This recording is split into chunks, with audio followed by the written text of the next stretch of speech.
Bismillahirrahmanirrahim. Alhamdulillah. Wassalatu wassalamu ala Rasulillah wa ala alihi wa sahbihi ajma'in.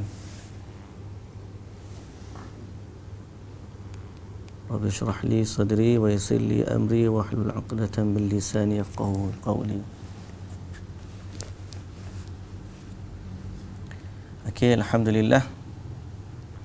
Syukur pada Allah Subhanahu wa taala kerana pada pagi ini dapat kita sama-sama bertemu dan dapat kita sama-sama meneruskan kuliah kita pada subuh hari Jumaat ini. Sama-samalah kita memperbanyakkan selawat ke atas Nabi kita Muhammad sallallahu alaihi wasallam. Allahumma salli ala Muhammad wa ala ali Muhammad. Allahumma salli ala Muhammad wa ala ali Muhammad. Allahumma salli ala Muhammad wa ala ali Muhammad. InsyaAllah pada pagi ini kita akan sambung ataupun kita akan baca dari surah Ar-Ra'du bermula dari ayat 25 insya-Allah. Baik, kita baca sama-sama. A'udzu billahi minasy syaithanir rajim.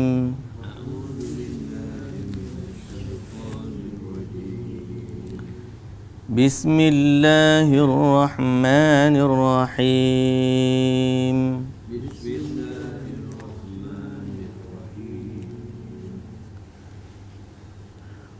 والذين ينقضون عهد الله من بعد ميثاقه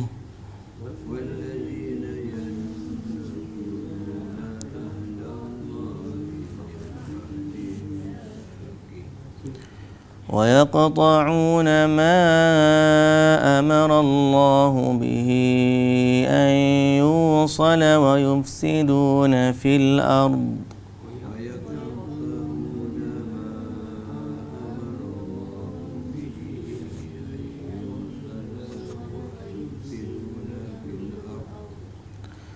أولئك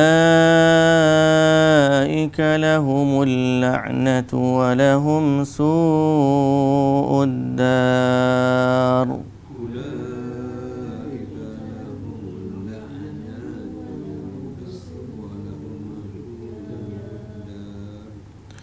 الله يبسط الرزق لمن يشاء ويقدر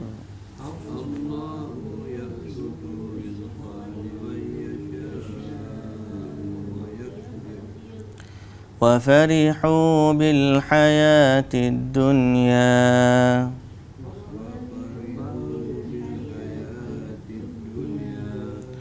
وما الحياة الدنيا في الآخرة إلا متاع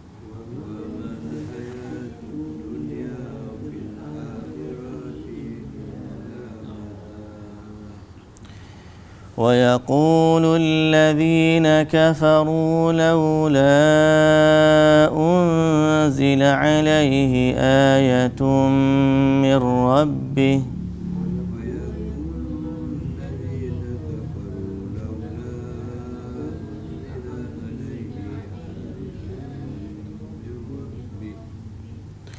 قل إن الله يضل من يشاء ويهدي إليه من أناب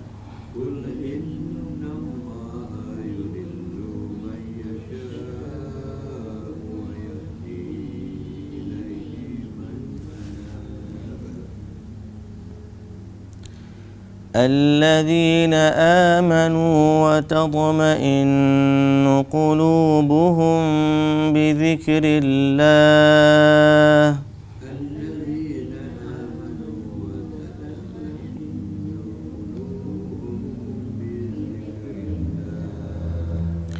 ألا بذكر الله تطمئن القلوب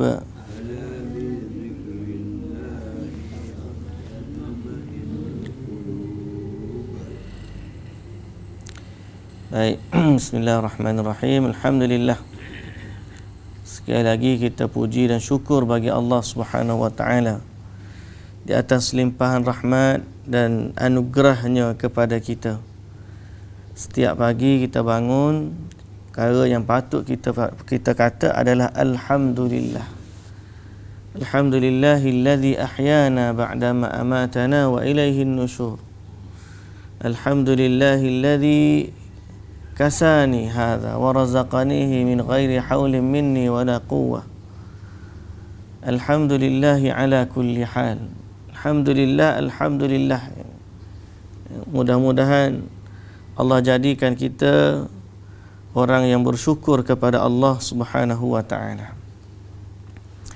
Hari ini kita nak sambung ayat 25.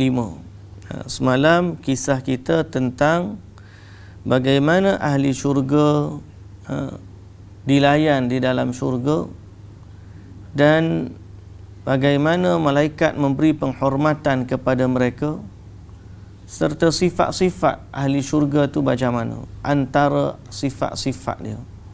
Okay, antara sifat-sifat dia.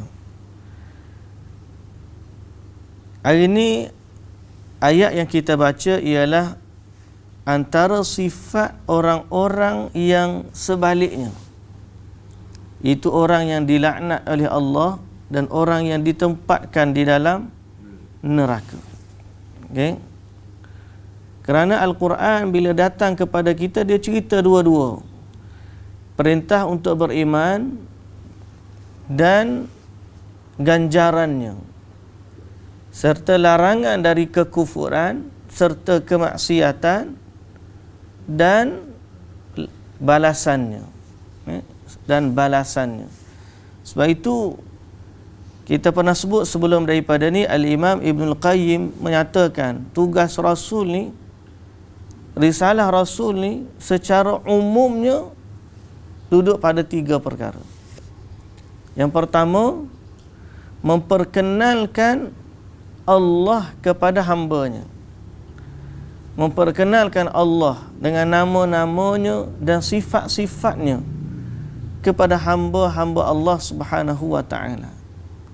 Okey, nama-namanya dan sifat-sifatnya. Allah tu macam mana? Ar-Rahmannya, Ar-Rahimnya, Al-Malik, Al-Quddus, As-Salam, Al-Mu'min, Al-Aziz, Al-Jabbar, Al-Mutakabbir. Semua nama-nama yang ada pada Allah Subhanahu wa taala yang Allah ajarkan kepada kita.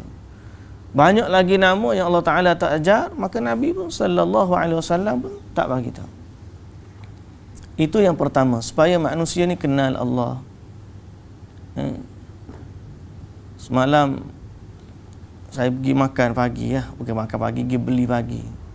Duduk sembang-sembang cerita, ulasan cerita artifak semalam lah. Dia kata, "Ustaz, pak kita ada pelik lagi." Saya tengah makan-makan, ada orang tanya, "Mu semayang ke tak?" Dia semayang. "Mu semayang buat gapo? Mu nampak dah Allah tu duk mana?" Kan kita dah sebut banyak kali, ada tempat kita ni geng-geng hak jenis makrifat ni. Geng-geng cerita pasal zat Allah Taala ni. Siapa dia pernah kata dalam surau, masalahnya dia boleh ngajar kat surau. Dia nak dapat tauliah mudah je. Kita yang payah. Dia boleh ngajar di surau. Dia kata apa? Siapa sembah Allah tu sesat. Dia kena sembah zat Allah Ta'ala. Dia main ilmu zat pula ni. Itu yang kata dia mari debat dengan saya ni. Dia tunjuk ke tiang tu zat ke sifat.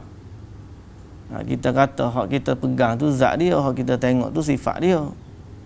Lepas pada tu heboh ustaz tu, dia debat dah dengan Ustaz Hashimi. Kalah Ustaz Hashimi, tak boleh awak. Soalannya soalan zat dengan sifat. Itu saya pun tepuk pegang baru dia kata, kita nak sembah Allah ni, kita ada Quran, kita ada sunnah. Ikut Quran, ikut sunnah. Tapi dia kata ke orang, ustaz tak boleh nak jawab soalan dia lah. Sebab soalan dia tu pasal tiang tu zat ke sifat. Lepas tu ustaz jawab tu tak serupa dengan dia, kita tak boleh jawab lah. Padahal kita kata ke dia, kita ikut Quran. Nak sembah Allah ni ikut Quran, nak sembah Allah ni ikut sunnah. Dan Allah tu sifat dia bukanlah untuk dilihat zat di dunia. Zat Allah Ta'ala tu tidak dapat dilihat di dunia. Dan ini Nabi SAW datang mengajarkan kepada kita perkara tersebut. Allah Azza wa Jalla boleh dilihat, tapi bukan di dunia. Sebab dalam Quran sebut Nabi Musa nak tengok Allah, tak dapat.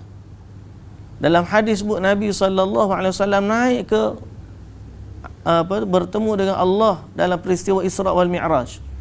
Bila sahabat tanya, nampak ada Allah? Nabi kata, nurun anna ara. Tak nampak, cahaya. Jadi Nabi SAW datang kepada kita memperkenalkan Allah tu bagaimana. Jadi kita tahu, tak sibuk seperti mana orang-orang Bani Israel. Arinallaha jahrah, dia kata ke Nabi Musa, tunjuklah Allah tu kat mana, kami nak tengok terang-terangan. Kita lepas kita kenal apa yang Nabi bagi tahu tentang Allah melalui Al-Quran dan juga hadis, maka kita pun tenang. Aku kenal Allah, aku rindu kepada Allah, aku tahu nama-nama dia, aku tahu sifat-sifat dia, tapi untuk lihat belum lagi. Kita tunggu nanti apabila kita masuk ke dalam syurga, insya-Allah. Beza Nabi dengan Nabi Musa, lihat Allah berbeza tak ya? Nabi Musa sampai pentas.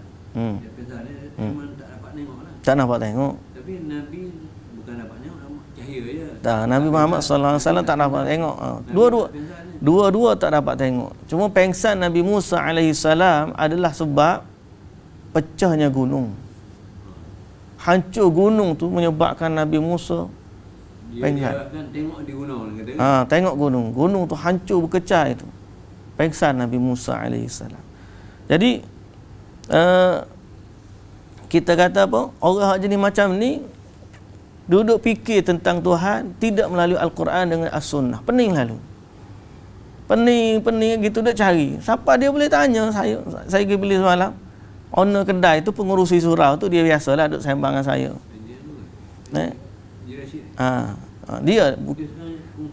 Dia pengurusi Haji Masjid tu. Dia kata apa? Dia kata, Ustaz, saya jumpa pelik lagi pada hak artifak ni Ustaz. Pasal? Dia kata, saya nak makan orang mari tanya, musmayang buat apa? Nampak ke tak Tuhan duduk mana? Dia kalau tak nampak, tak guna semayang. Bahaya pak kita ni. Duduk kat kawasan sini je pernah jadi AJK dakwah masjid. Dia yang buang saya ngajar.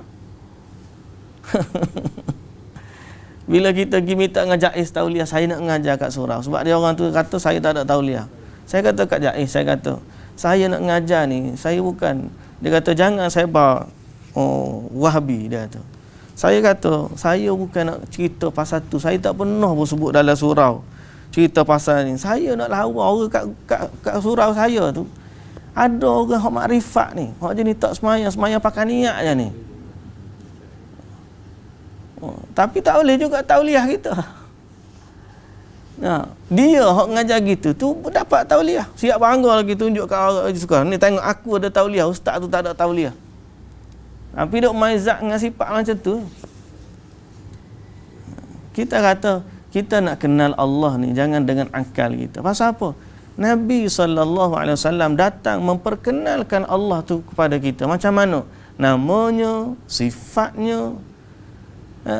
Kalau orang nak tengok Nabi, nak tengok Allah, tanya zat ke sifat, tengok Nabi SAW. Macam mana cara Nabi kenal Allah? Nabi nak tengok, Nabi SAW tak boleh tengok.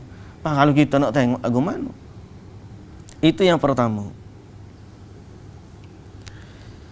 Yang kedua, Nabi SAW datang mengajarkan kepada kita cara menyembah Allah.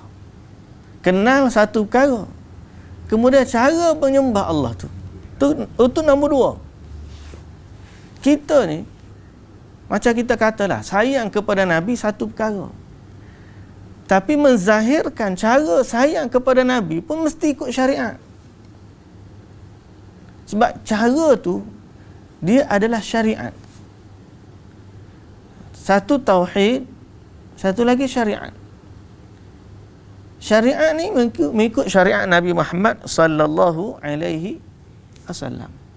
Jadi nak sembah Allah macam mana? Salat. Berapa kali sehari? 5 kali. Patut puasa, patut bayar zakat, patut haji. Semua ni Nabi ajar kepada kita. Sallallahu alaihi wasallam. Jadi ini syariat. Jadi Nabi sallallahu alaihi wasallam satu memperkenalkan Allah kepada hamba-Nya. Yang kedua mengajarkan cara menyembah Allah. Sebab itu kita mengucap la ilaha illallah Muhammadur Rasulullah. La ilaha illallah adalah deklarasi tauhid. Kita hanya menyembah Allah. Muhammadur Rasulullah adalah deklarasi syariat. Bahawa kita menyembah Allah mengikut syariat Nabi Muhammad sallallahu alaihi wasallam. Itu Nabi ikutan kita dalam ibadah. Itu Nabi ikutan kita dalam ibadah. Jadi kita buat ibadah ikut dia. Sebab apa? Dia yang mengajarkan kita bagaimana tata caranya mendekatkan diri kepada Allah Subhanahu wa taala. Dan yang ketiga, kita kata sebut tiga tadi kan. Nabi sallallahu alaihi wasallam tugas utama dia. Yang ketiga, mengkhabarkan kepada hamba-hamba Allah akan balasan orang yang menyembah Allah dan juga ganjaran bagi orang yang menyembah Allah dan balasan orang yang kufur kepada Allah. Cerita syurga, cerita neraka. Bagaimana balasan orang yang beriman duduk dalam kenikmatan syurga, dilayan dengan baik dalam rahmat Allah. Bagaimana balasan orang kufur kepada Allah, diazab, dihukum, macam-macam. Supaya manusia tahu kesudahan hidup dia. Jadi ini tiga perkara utama menjadi asas kepada dakwah Rasul sallallahu alaihi wasallam. Jadi sebab tu dalam ayat hari ini ialah tentang adalah tentang orang-orang yang dilaknat oleh Allah Subhanahu wa ta'ala. Okey.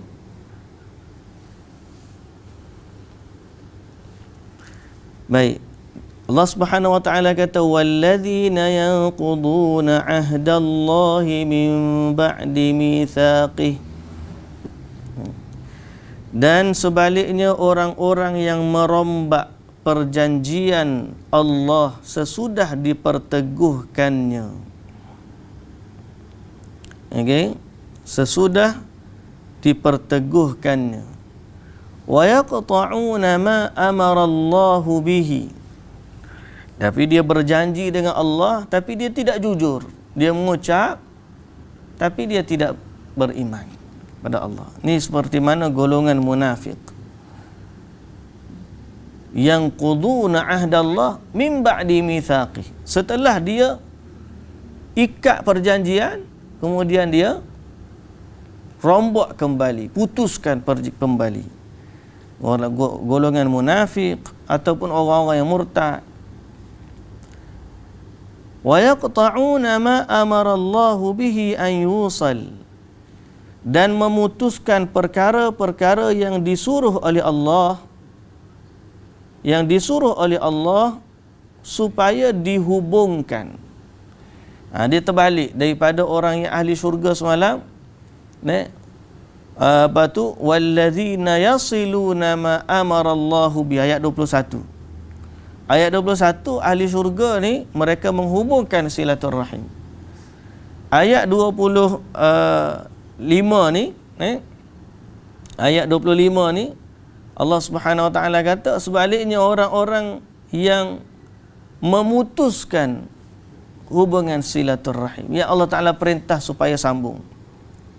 Wa yufsiduna fil ard, serta mereka berbuat kerosakan dan bencana di muka bumi. Ulaika lahumul la'natu wa lahum su'ud dar.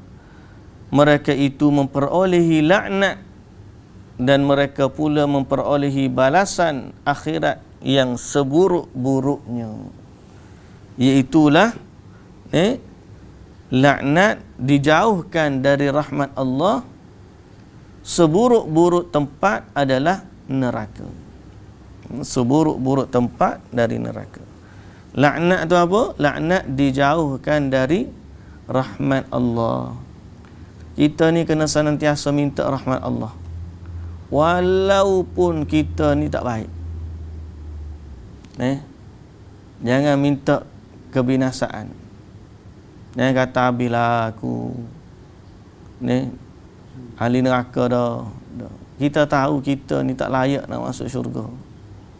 Dengan amalan kita tak layak. Tapi kita mengharapkan rahmat Allah. Jangan pernah putus asa dari rahmat Allah. La tayasu min rauhillah. Jangan pernah putus asa dari pertolongan Allah. Teruk setara mana pun kehidupan kita, jangan putus asa dari rahmat Allah. Sebab Allah Ta'ala tu rahmatnya sangat luas. Kata Nabi SAW dalam hadis Qudsi, Allah Ta'ala kata apa? Inna rahmati wasi'at ghadabi.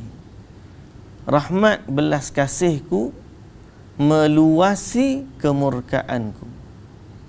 Jadi kalau buat salah sekalipun, minta dengan Allah rahmat dia. Jangan putus asa dari rahmat Allah. Tapi dalam masa yang sama, jangan lupa kepada azab Allah. Jangan lupa kepada azab Allah. Dalam keadaan kita takut kepada azab dan kita mengharap kepada rahmat. Jangan kita minta, ya Allah, janganlah kita ni dilaknat oleh Allah. Dan takutilah orang-orang yang dilaknat oleh Allah. Pasal apa? Bila laknat ni jauh dari rahmat. Bila jauh dari rahmat, habislah kita. Kita hari ni pun hidup di dunia ni sangat perlu kepada rahmat dan kasih sayang Allah. Allah pandu kita, Allah pimpin kita. Kita tersalah, Allah betulkan balik. Di saat kita tersalah, Allah pandu balik kita ke jalan yang benar. Macam-macam sebab Allah Ta'ala nak pandu ni. Tak? Allah Ta'ala ni kalau dia sayang dan dia nak bagi rahmat, nak bagi hidayah, macam-macam cara. Kadang-kadang dia hantar sakit kat kita. Bila kita sakit, kita jadi berfikir. Kadang-kadang dia hantar musibah, harta kepada kita. Kita jadi berfikir. Kadang-kadang berlaku kemalangan. Kadang-kadang Allah Ta'ala hantar seseorang kepada kita. Bagi nasihat kepada kita. Macam-macam cara nak dapat hidayah ni. Semalam kan saya cerita tentang orang yang mati dalam sujud padahal 15 tahun tak pernah semayang. Bukanlah kita kata tak apalah,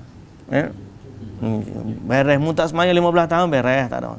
Kita tak kata gitu, kita ajak sebab kita tak tahu mati tu bila. Cuma selama kita ni tidak rasa sombong dengan Allah, orang ajak kepada Allah, kita pun tunduk kepadanya, boleh jadi itulah saat terakhir.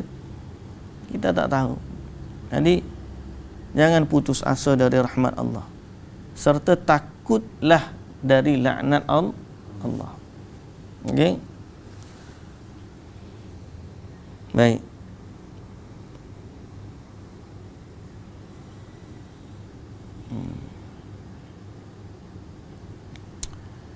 Seterusnya,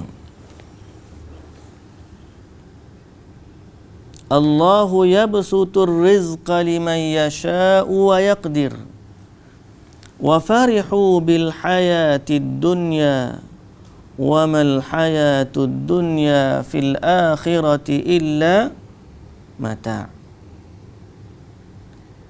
Allah melimpahkan, disebut terjemah di sini memewahkan. Yabsutu boleh jadi melapangkan. Ni lapang, bast, melapangkan. Tapi terjemahan pimpinan Rahman ni dia tulis mewah. Yalah, bila lapang ke rezeki mewah lah. Allah melapangkan rezeki bagi siapa yang dikehendakinya dan dia juga menyempitkan. Baik, rezeki ni Allah tentukan pada kita. Okey, rezeki ni Allah tentukan pada kita. Ada orang yang Allah luaskan baginya rezeki. Ada orang yang Allah sempitkan baginya rezeki. Kenapa orang tu berbeza pada rezekinya? Kita kata urusan takdir itu rahsia Allah. Allah ada sebab. Sebab apa orang ni Allah bagi rezeki banyak dan sebab apa orang ni Allah bagi rezeki sikit. Allah ada sebab. Dan itu rahsia Allah yang kita tak tahu. Kita tak boleh nak kata, kenapa Allah ni buat aku macam ni? Kenapa Allah Ta'ala sempitkan rezeki aku sedangkan orang tu rezeki banyak? Allah tak adil. Tak boleh kata macam tu. Sebab Allah Azza wa Jalla, Dia telah mengharamkan dirinya berbuat zalim. Maknanya Allah Maha Adil. Inni haramtu zulma ala nafsi wa ja'altuhu bainakum muharrama.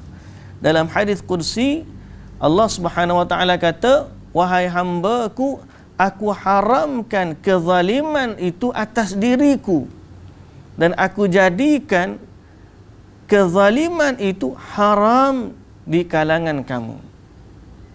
Maknanya Allah Maha Adil dan Allah tidak menzalimi seseorang pun. Habis tu kenapa orang ni rezeki banyak, kenapa orang ni rezeki sedikit? Itu rahsia Allah yang kita tak tahu dan Allah Maha Adil di saat Allah memberikan rezeki begitu. Boleh jadi dengan rezeki banyaklah orang tu masuk syurga. Boleh jadi dengan sebab sempit rezeki lah orang tu masuk syurga. Sebab kenikmatan yang sebenar Allah nak bagi bukan dunia. Kenikmatan yang sebenar Allah nak bagi adalah di hari akhirat. Cuma siapa yang diberi rezeki di dunia kena banyak bersyukur kepada Allah. Jangan sampai rezeki itu menyebabkan sebab kepada dia masuk neraka. Dan jangan cemburu kepada rezeki orang kafir. Jangan cemburu kepada rezeki orang kafir. Malam saya tadabbur surah At-Taubah, ada baca surah At-Taubah semalam. Ada satu ayat Allah Ta'ala sebut, fala tu'jibka amwaluhum wala auladuhum. Jangan kamu rasa heran, takjub kepada harta orang kafir, anak dia ramai, harta dia banyak. Okey? Kalau boleh saya tunjuk ayat ni dekat ni. Sebab ada kaitan dengan ayat yang kita baca. Saya tunjuk sikit ayat ni yang mungkin boleh siapa-siapa nak pinpoint dia. Juzuk yang ke-10. Surah At-Taubah juzuk 11. Juzuk ke-10 ni. Dekat akhir dah. Kita ambil daripada juzuk 11 belakang.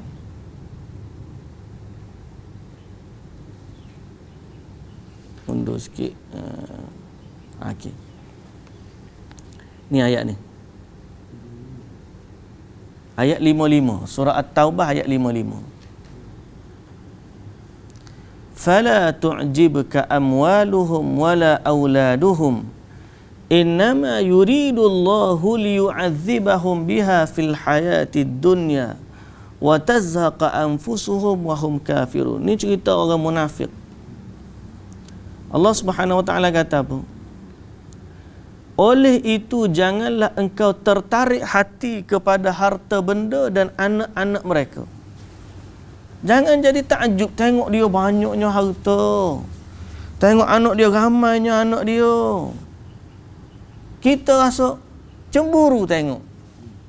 Kita ni Allahu Akbar, tengok orang tu banyak duit, nak rasa nak banyak duit juga. Nah, tengok orang nego nak nego juga kita. Macam-macam. Tapi tak apalah. Jangan cemburu dengan rezeki. Kita nak cari rezeki tu, rezeki kita lah. Nah, tapi rezeki ni dengan kita akan sama rezeki dengan dua benda hak mengikut manusia. Dia tak akan miss daripada manusia. Pertama, rezeki kita tak akan miss daripada kita. Yang kedua, ajal kita. Dan dua ni saling berkait.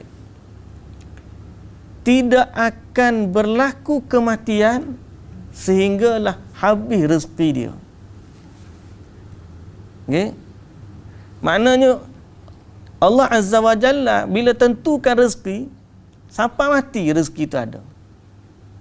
Allah akan bagi rezeki kepada kita sampai kita mati. Dan tidak akan berlaku kematian sehinggalah rezeki itu Allah Ta'ala lunaskan semua, bagi belakang kita. Jangan bimbang. Sebagaimana kematian itu akan sampai kat kita, maka rezeki yang Allah tentukan akan sampai kat kita. Cuma kerja kita adalah ikhtiar saja. Dia tak miss walaupun sesaat kalau kematian. Dan rezeki tak akan miss walaupun 1 sen. Apa yang kita dapat, itulah yang Allah Ta'ala tentukan. Jadi jangan hairan dengan harta benda mereka. Innama yuridullahu liyu'adzibahum biha. Sesungguhnya Allah hanya hendak menyeksa mereka dengan harta benda dan anak-anak itu dalam kehidupan dunia. Allah bagi itu sebagai ujian pada dia. Wa tazhaqa anfusuhum, dan hendak menjadikan nyawa mereka tercabut sedang mereka dalam keadaan kafir. Maknanya Allah bagi rezeki itu supaya dia ni lalai dengan kekafiran sehingga mati dalam keadaan kafir. Dia lupa kepada Allah. Allah Ta'ala bagi, dia pun lupa. Macam orang nak ambush lah. Okay? Kalau dulu kata macam mana nak kalahkan Cina, dinasti hebat Cina tu. Mudah ya orang putih buat. Hatta candu pergi. Apa dia ada perang candu kan? Hatta candu pergi. Bila ada candu, habis. Tak lawan. Apakah orang putih mari bang. Lepas candu belakang. Kita pula ni kena candu belakang. Kena candu. Tak. No. Habis. Tak ada dah nak lawan. Semangat Tok Janggut ke, Tok Bahaman ke, tak ada dah. Semangat tu tak ada belakang dah. Apa? Kena candu dah belakang. Candu ke? Candu harta, candu hiburan, candu macam-macam. Okey? Candu politik. Tak ada ingat nak memperjuangkan agama, tak ada dah. Duk fikir ekonomi negara kita macam mana, duk fikir macam mana kita di mata dunia, duk fikir. Dia tak fikir macam mana kita dengan Allah Subhanahu Wa Taala. Okey? Jadi Allah Taala kata, harta ni ada yang dia bagi, tujuannya apa? Ni macam ayat ni. Tujuan dia bagi supaya mereka diuji di dunia dengan harta mereka. Kemudian mereka mati dengan harta itu dalam keadaan kufur kepada Allah. Allah bagi kepada dia harta supaya akhirnya dia mati dalam keadaan kufur. Ini kita panggil apa? Istidraj. Istidraj ni yang kita bimbang. Allah bagi kepada kita nikmat. Padahal kita ni kalau tengok amalan kita, ya Allah, jauh kita daripada apa yang Rasul perintahkan. Banyak benda tak cukup, tapi maknanya tak seimbang. Amalan kita dengan rezeki kita ni tak seimbang. Rezeki banyak, amalan sikit. Orang dulu rezeki sikit, amalan banyak. Kita ni lagu mana? Semoga Allah Azza wa Jalla mengampuni dosa dan kesalahan kita. Kita kembali kepada surah Ar-Ra'd.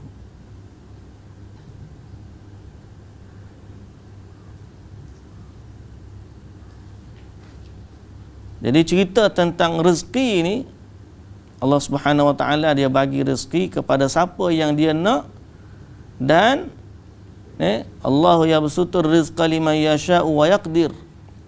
Allah bagi rezeki, mewahkan rezeki kepada siapa yang dikehendakinya dan juga menyempitkan. Mereka yang ingkar bergembira dengan kehidupan dunia, sedang kehidupan dunia itu tidak lain hanyalah kesenangan yang kecil dan tidak kekal berbanding dengan kesenangan hari akhirat. Okey? Wa mal hayatud dunya fil akhirati illa mata'. Dan tidaklah kesenangan dunia itu berbanding akhirat hanyalah kenikmatan yang kecil sahaja.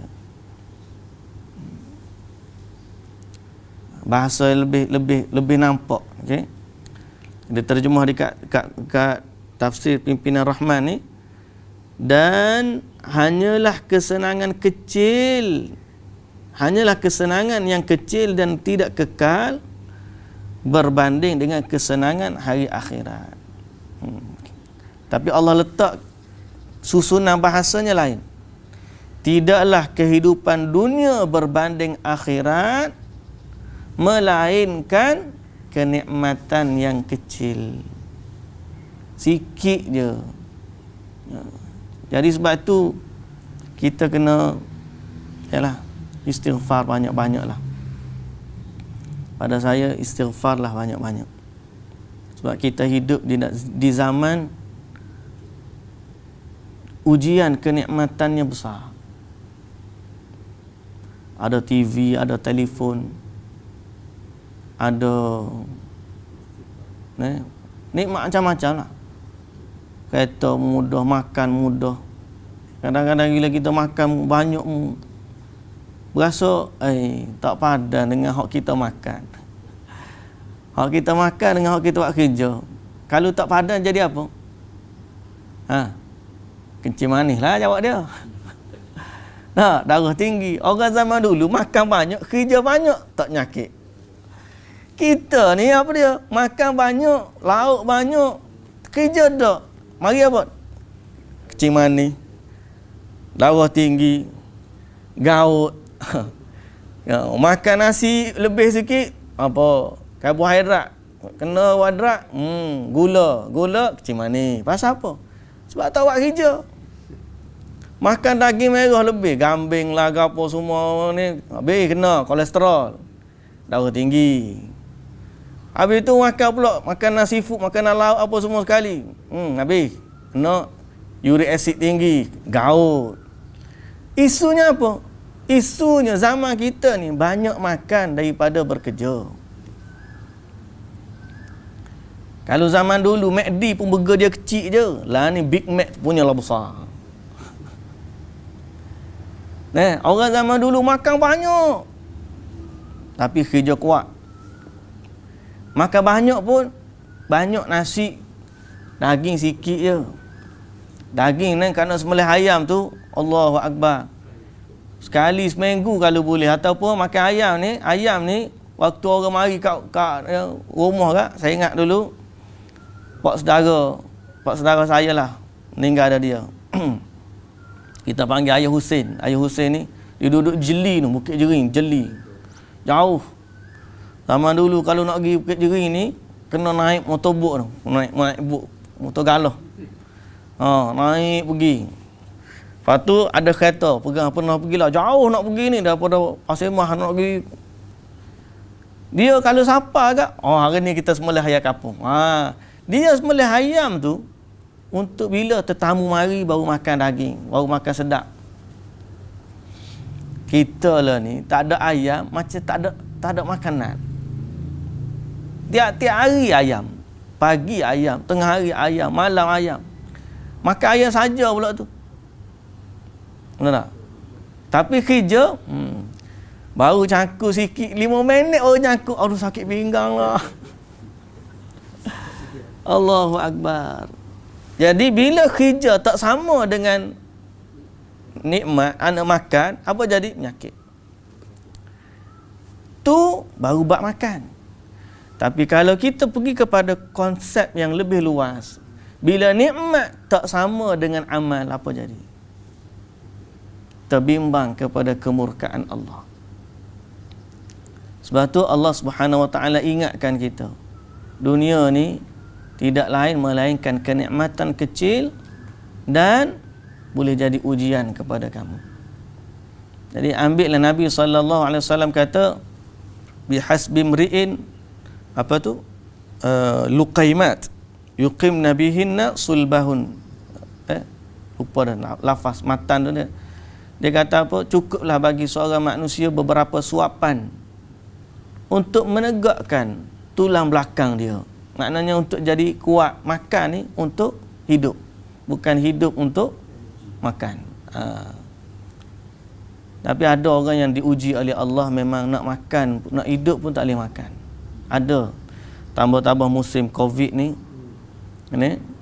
ada orang yang memang sangat-sangat memerlukan. Tadi pun ada orang sebut kat kita dekat page ni, komen dia minta bantuan. Nantilah kita tengok siapa-siapa yang mampu, boleh nak bagi bantuan kepada saudara kita yang memerlukan. Musim-musim Covid ni memang banyak orang sangat minta bantuan. Kita dulu kalau bagi kat surau kan, boleh lah buat misi-misi bantuan tu kalau ada. Tapi lah ni surau pun tak ada. Kita pula komiti kita pun cuti belaka, cuti lah tak ada. Tak apalah, insya-Allah siapa-siapa yang boleh bantu, bantulah. Okey.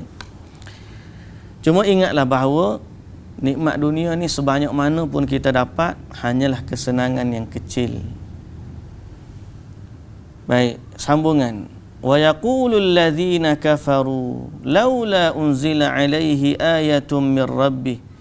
Dan berkatalah orang-orang yang kafir, mengapa tidak diturunkan kepada Muhammad satu mukjizat dari Tuhan? Jadi mereka minta bukti sebagaimana orang-orang yang terdahulu minta bukti. Lalu Allah Subhanahu wa taala kata, qul, katakanlah wahai Muhammad, innallaha yudhillu man yasha'u wa yahdi ilaihi man anab. Sesungguhnya Allah menyesatkan siapa yang dikehendakinya dan memberi petunjuk ke jalan agama kepada siapa yang rujuk kepadanya. Jadi siapa yang sesat, Allah Ta'ala sesatkan dia. Siapa yang dapat petunjuk, Allah Ta'ala memberikan petunjuk kepadanya. Cuma di saat orang tu sesat, kita tak sandarkan keburukan itu kepada Allah. Allah yang memberikan hidayah dan Allah yang memberikan kesesatan. Tapi di saat Allah menentukan begitu pun, Nabi SAW kata, wasyarru laisa ilaika. Keburukan bukan kepada kamu, tidak disandarkan kepada Nabi. Maknanya kalau orang tu tak dapat hidayah, jangan salahkan Allah. Pasal apa? Memang Allah memberikan, Allah bagi ke hidayah, Allah bagi kesesatan. Tapi jangan salahkan Allah di saat kamu sesat. Pasal apa?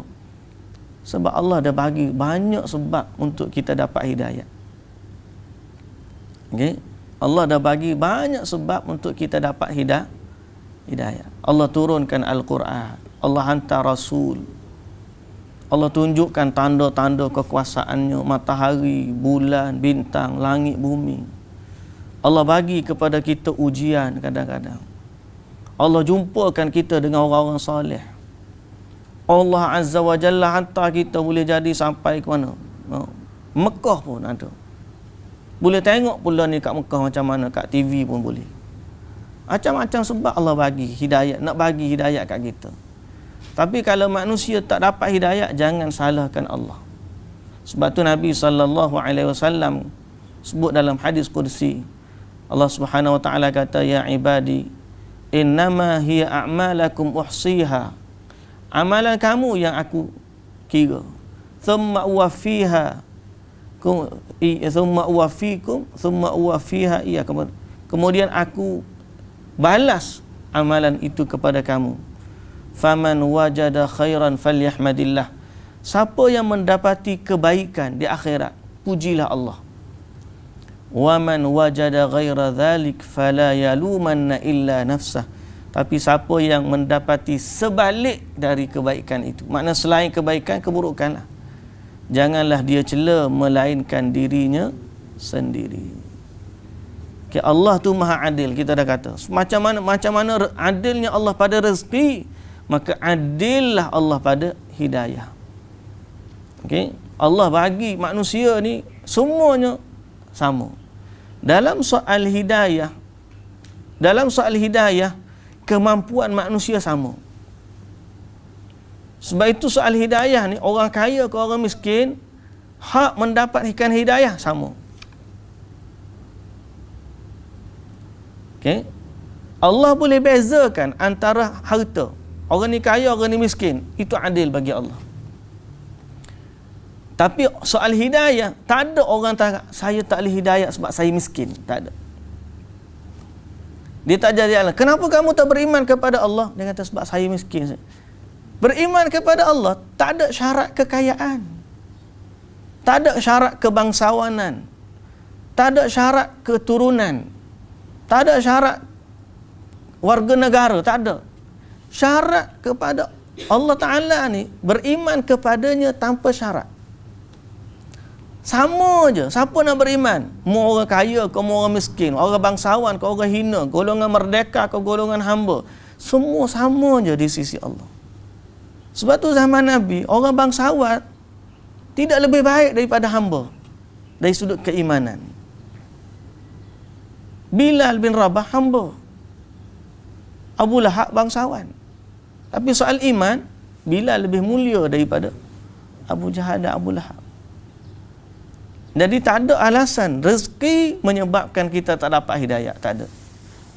Jadi sefakir mana, susah mana pun dia, soal hidayah dia kena jaga.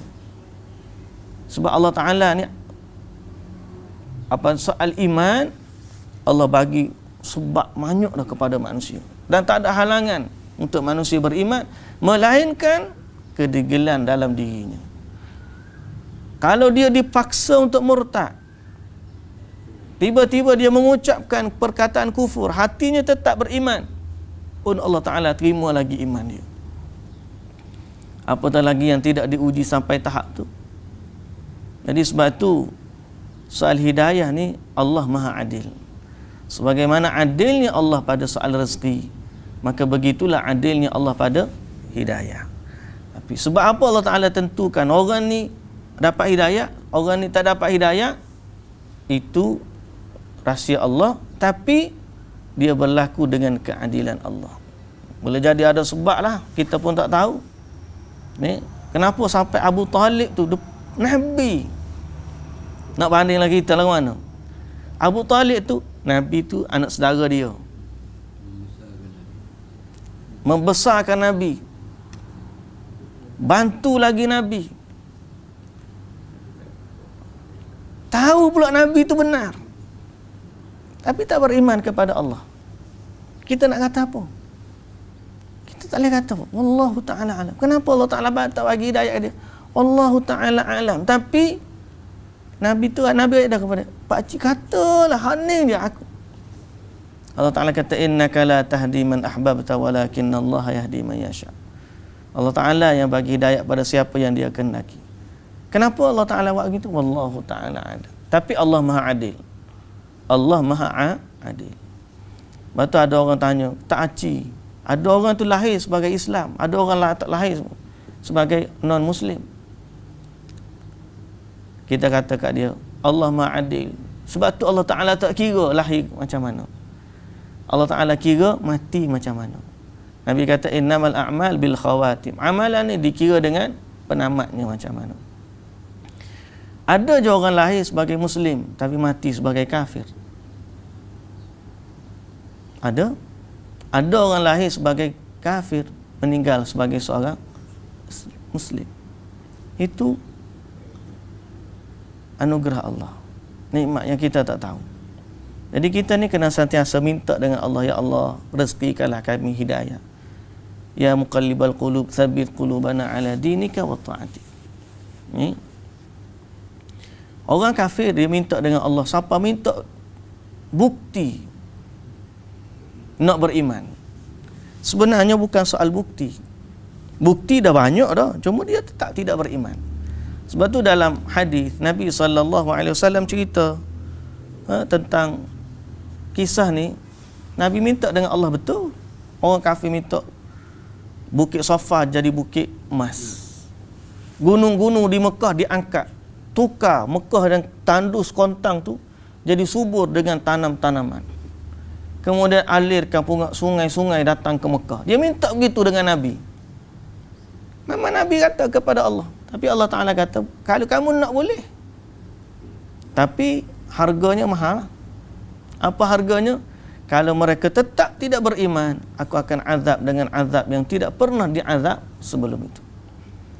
Tapi kalau kamu nak, aku tak bagi macam tu, aku buka pintu rahmat dan keampunan. Akhirnya Nabi SAW memilih pintu taubat, pintu keampunan. Ya Allah, tak payah tukar Mekah ni jadi tempat yang taman indah dan bukit Safa jadi emas, tak payah. Tapi aku mohon kepadamu pintu keampunan untuk mereka. Okay? Dan kisah tu banyak kali dah kita dengar. Ayat yang terakhir yang ada dengan kita ialah alladzina amanu wa tatma'innu qulubuhum bi dzikrillah ala bi dzikrillah tatma'innul qulub. Dan orang-orang yang beriman dan tenang tenteram hati mereka dengan zikrullah. Ala bi dzikrillah tatma'innul qulub. Ketahuilah dengan zikrullah itulah hati manusia menjadi tenang. Dengan zikrullah lah hati manusia menjadi tenang. Kita ni ialah sebab tu tenang yang sebenar tu. Tenang. Banyak orang dia rasa dia tenang, tapi sebenarnya dia tak tenang. Okay? Orang isak dadah, dia rasa tenang, feel lalu, dia rasa tenang. Tapi sebenarnya tu bukan tenang. Tenang ni sesuatu yang mendamaikan atau seronok dalam hati, menggembirakan. Ada orang tak tenang. Kita tengok dia seronok, ceria hidup dia. Boleh pergi melancong sana sini. Tapi ketahuilah, ketenangan yang ada dalam hati dia tak setanding ketenangan orang yang senantiasa sibuk berzikir kepada Allah. Jadi sebab itu kita ni kena ketahuilah bahawa dengan zikrullah hati menjadi tenang. Banyakkan zikir. Kalau hati tak tenang, zikir lagi. Pasal apa? Sebab itu janji Allah. Janji Allah itu pasti. Janji Allah itu pasti. Kalau berasa hidup ni tak berapa tenang, banyakkan zikir. Istighfar. Banyakkan bertasbih. Banyak berzikir, baca Quran. Rawat hati dengan Al-Quran. Rawat hati dengan Al-Quran. Kadang-kadang dalam kepala kita ni macam-macam benda. Dalam kepala kita ni macam-macam benda. Siapa kita zikir tu pun tak tenang juga. Apa? Kadang-kadang kita ni tu kita panggil khusyuk tu. Khusyuk dalam istilah kita khusyuk. Dalam istilah sebahagian orang mungkin kita buat meditasi. Kita duduk, tangan kita duduk sela macam ni kan. Duduk pejam mata, mendengar benda sekeliling. Kemudian kita fikir siapa tak ada benda dah kita fikir, akhir sekali fikiran kita kosong. Tak tahu dah nak fikir apa. Di saat tu baru kita buat apa kita nak buat. Itu dia kita panggil, kita tenangkan diri kita. Tapi bila kita solat, kita tak buat lagu tu. Kita pergi, Allahu Akbar. Pada solat tu kita bersihkan diri, kita pakai pakaian yang elok, kita menghadap kiblat. Kemudian kita pun Allahu Akbar. Tapi kita tak clear kan. Zikir kita pun sambil akhir sekali kita tak dapat ketenangan yang sebenar. Alladzina amanu wa tatma'innu qulubuhum bi dzikrillah. Sebab tu zikir kena. Kadang-kadang kita ni janji Allah tu betul dah, cuma cara kita buat tu tak betul. Kalau kita kata malah aku baca Quran tak tenang pun, malah zikir tak tenang, rupa-rupanya zikir kita nak tenang macam mana? Zikir nak loncat-loncat. Nabi dulu zikir dia tenang. Sahabat ni kata kalau majlis ilmu Nabi tu burung boleh hingga atas kepala. Zikir kita ni kadang-kadang sambil dia main zikir, sambil dia telefon. Tak ingat semua. Allahu Akbar. Semoga Allah Azza wa Jalla mengampunkan dosa-dosa kita yang banyak. Jadi banyak sangat benda yang kita kena perbaiki diri kita ni. Semoga Allah Subhanahu wa taala mengampuni kita semualah. Baik. Muslimin dan muslimat yang dirahmati Allah, cukup setakat itulah pada pagi ini, pagi Jumaat. Jangan lupa memperbanyakkan selawat ke atas Nabi kita Muhammad sallallahu alaihi wasallam. Allahumma salli ala Muhammad wa ala ali Muhammad. Allahumma salli ala Muhammad wa ala ali Muhammad. Allahumma salli ala Muhammad wa ala ali Muhammad. Wa sallallahu ala nabiyyina Muhammad wa ala alihi wa sahbihi wasallam. Walhamdulillahi rabbil alamin. Besok insya-Allah kuliah kita baca hadis insya-Allah. Assalamualaikum warahmatullahi wabarakatuh.